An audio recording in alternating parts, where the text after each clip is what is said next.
Hey, and welcome to the Buffalo Bills pregame show for Week 8 against the Redskins in Toronto. Yay, go Canada. Now, as you can tell, it's just me and Nakia today. So, Sean, Pennsylvania. Justin, he's busy. Randy, emergency surgery. So there you go. Okay, so let's get into our top story of the week. But seriously though, what do you think of these injuries? Do you think it's going to impact the Redskins? I look at this and I'm thinking, what are the Redskins going to do?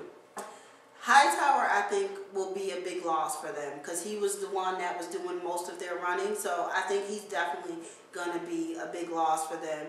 Merriman was just trying to, get into the swing of things. So I think we might notice that he's missing. And with Bell also, even though, I'm still not a big fan of our O-line, at least they were consistent this year. So now that we got somebody missing, we got to start all over again. Yeah, it's still interesting to see what's going to happen in left tackle. We're not sure if it's going to be Bell or Levitri at this point in the week. Do you feel comfortable with Levitri being the left tackle? Not really. Like I said, they're all so new and he was just, I think, settling into where he was. Now that he has to move, I think it might, throw him off a bit and, he's going to leave, the quarterback's going to be left wide open. Yeah, and we also saw a really good pass rush with the Giants game 2 weeks ago. And that worried me because I feel like we're going to enter the copycat league where everyone starts blitzing just like the Giants did. I think they found something, and if other teams find it, they're going to start doing the same thing. Yep. Yeah, let's move on to the offensive breakdown because actually that leads right into what we're talking about. The defense for the Redskins. I didn't really pay attention to them that much this year, but I looked at paper and Nakia, oh my god, like so many names. London Fletcher, Brian Orakpo, D'Angelo Hall, Ron Rand. Now you know about my speech impediment, you know what I'm trying to say. Ron Landry, there you go, Jared. So many people on the defense, it's ridiculous. And I'm trying to think, on one hand, there's so many names, but on the other hand, Carolina just scored 30 points last week. So which defense do you think is going to show up in Canada? That's the thing. You don't know who's going to show up, and if the right defense shows up, like a couple of those guys, like London Fletcher, he's not old, but he's football old. So, if a couple of those guys decide to play their age, then we can score 30 points too. But if he decides to play like he was playing when he was here in Buffalo, then, it might be a rough game for Fitzpatrick. Because when I look at the Redskins, at least their defense from front to back, they're pretty much, they got us covered. So it'll be interesting to see how our offense reacts to a defense that, pretty much, all 11 guys on the field can pretty much hold their own. Yeah, you can't really find many holes in this defense. I was trying to, and there's really, because I was trying to think, do we run, do we pass, and what do you think we should do? I'm thinking run maybe, try to do what we did the last couple of weeks, stick to Freddie, but. If you kind of gotta see how the game is going. If the running is working, then of course stick with it. I don't know how much you want to really pick on D'Angelo Hall. But, if you can find a weak spot and he's having an off day, then try it. But I think if we get it together, it's gonna have to be a combination of the two to get it done. I don't think if the run isn't working, then I think he has to wise up and stick to the pass and not just force it like sometimes we tend to do. Yeah. No, I definitely agree. Now in terms of Brian Orakpo, now if you go back to the draft a few years ago, we picked Aaron Maben over Brian Orakpo. And the funny thing about that draft was Orakpo was ranked above Maben. We picked Maben 11th. The Redskins went ahead and picked Orakpo 13th. Do you think he's going to look at this and think, oh my god, I could have made more money with the Bills. Now I'm going to show you what I could have done. I don't think he could have made more money. We know. We know Ralph Wilson doesn't spend, major money, but he may look at it as, let me show you what you passed up on. So he may play just because, you guys passed me over and you didn't pick me. So I'm going to make you pay just like the other, 11 teams that, didn't pick me. So it could definitely be either a real defensive battle or it could just be one of those high-scoring, back and forth type of games. It all depends on which guys decide to show up. Yeah. All right, let's talk about the defense. I mean, like we were talking at the beginning of the show, the Redskins, they have no starting running back. They got no starting wide receiver. They have no starting tight end. So it all comes down to good old Johnny Beck, who was the third string quarterback last year. Is he even dangerous or not? Like, I don't think so, but then again, because you don't have enough on him, you really don't know, what he can do. So it'll be, hopefully our guys have enough that they figure, okay, we can try to figure out, or they adjust. If they watch him maybe first quarter and he doesn't get too out of hand, then they figure out, okay, this is what we need to do to keep him in check. But without a running back, it's not like if Hightower was there and you figure, oh, he can't throw, he's just going to pass it off. But he doesn't even have that option now. So it's going to be interesting to see, how our guys react. They've been, getting interceptions. So hopefully, their streak will continue. Maybe George Wilson will, step up again twice in the same season. Yeah.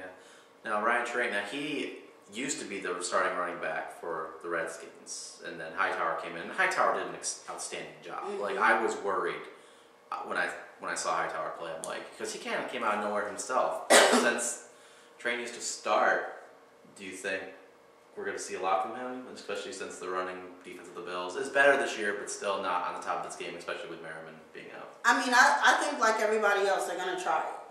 Because they figure, we've been weak, so we're going to try to see if they've gotten any better. It's better, but, teams still run all over us. Yes, we've won, but we've still been run all over. And even in the wins and the losses, we've been run all over. We've just been fortunate 4 times to score more points than the other team. So, I mean, I think they'll definitely try it. Even if it is a win, they're still probably going to try and see what they can do against the run.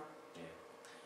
Now, Sean Merriman, obviously he's done for the year. We've already said that. Who should start for him? Because they have Danny Batten listed as the starter.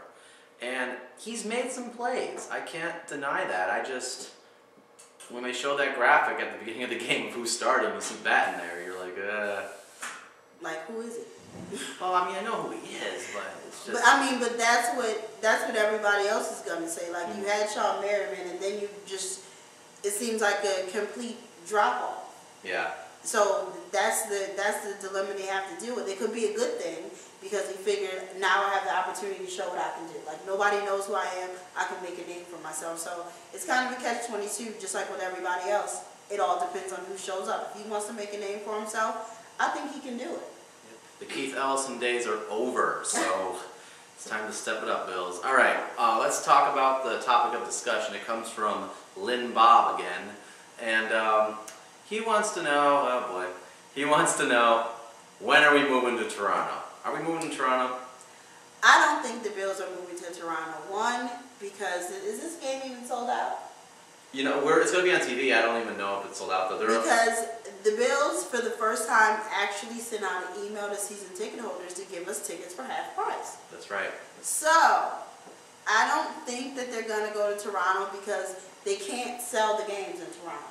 And people that live in Canada that come to Buffalo to tailgate know it's a completely different experience than it is when you're in Canada. Right. So I don't see us moving to Toronto in the near future. Even if something happens to Ralph Wilson, I think there are enough former players and enough people that will probably get together and say, hey, we're going to keep the Bills here in Buffalo. Yeah, I was thinking about this yesterday, or not yesterday, a few nights ago when I was watching the Monday Night Football game that was in Jacksonville. Because you got Jacksonville, which is a team that they're thinking might go to LA because no one watches the Jaguars.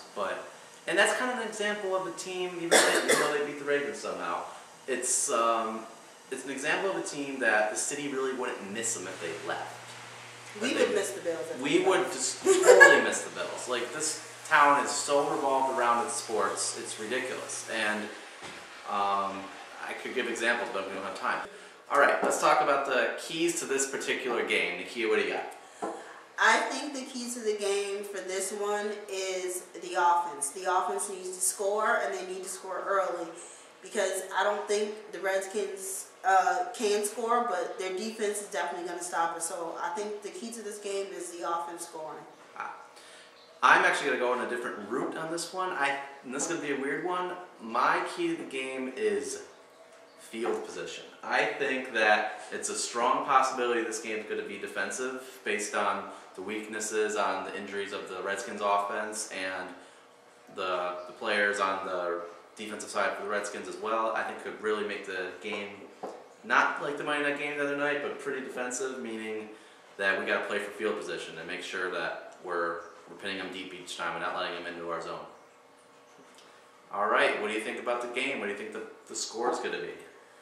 I think with the week off, we're going to get back on track with that crazy loss. So I'm actually going to pick us the win because the Redskins are in a little bit worse shape than we are. So I'm picking the Bills 27, Redskins 17. Okay. I had a score originally. I changed it before we shot. Don't worry. But I was originally. I'll just tell you. I was originally going to go 24-20, looking at the last two games that they played and taking the two scores from that in favor of the Bills. But I decided to go 10 points below because I think it's very possible this is going to be a stagnant defensive game. I'm going with 14-10 Buffalo.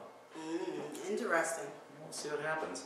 All right, well, next week we have the Jets, the New Jersey Jets, coming across the state lines to play us here in Buffalo. So we will see you next week, and hopefully we'll have more people on the show. You know, it might happen. It might not. It might be me. It might be a talking truck. We don't know. See you later. Go Bills. Go Bills.